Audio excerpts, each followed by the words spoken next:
আজ আমার হৃদয় ভেঙে যায় যখন দেখি মুসলিম নামধারী রাষ্ট্রগুলো ইসলামের মৌলিক আদর্শকে ভুলে দুনিয়াবি শক্তির তোষামোদে নিজেদের বিলিয়ে দিচ্ছে।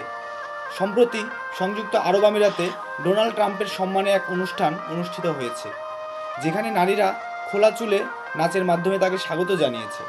এটা কি ইসলামের শিক্ষা? ইসলাম নারীর মর্যাদাকে এত উচ্চ স্থানে বসিয়েছে যে তাকে হেফাজতের প্রতীক হিসেবে গণ্য করেছে। পর্দা ও শালীনতা ইসলামের মৌলিক নির্দেশ। তাহলে প্রশ্ন হলো, একজন অমুসলিম রাজনীতিবিদের সামনে নারীদের নৃত্য পরিবেশন করে আমরা কিসের ইঙ্গিত দিচ্ছি? আমরা কি ইসলামকে প্রতিনিধিত্ব করছি, নাকি পশ্চিমাদের খুশি করতে ইসলামের সীমা লঙ্ঘন করছি? ডোনাল্ড ট্রাম্প এমন একজন ব্যক্তি যিনি মুসলিম নিষিদ্ধ তালিকা তৈরি করেছেন, ফিলিস্তিনিদের ওপর অবিচারের পক্ষে অবস্থান নিয়েছেন, ইসলামী বিদ্বেষকে উৎসাহ দিয়েছেন, আর তাকে সম্মান জানাতে আমরা ইসলামের আদর্শ বিসর্জন দিচ্ছি।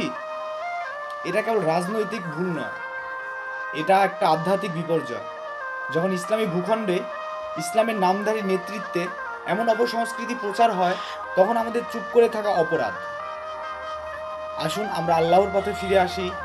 ইসলাম আমাদের যা শিখিয়েছে, সেই পর্দা, সেই শালীনতা, সেই ইজ্জতের সংস্কৃতি আবার ফিরিয়ে আনি।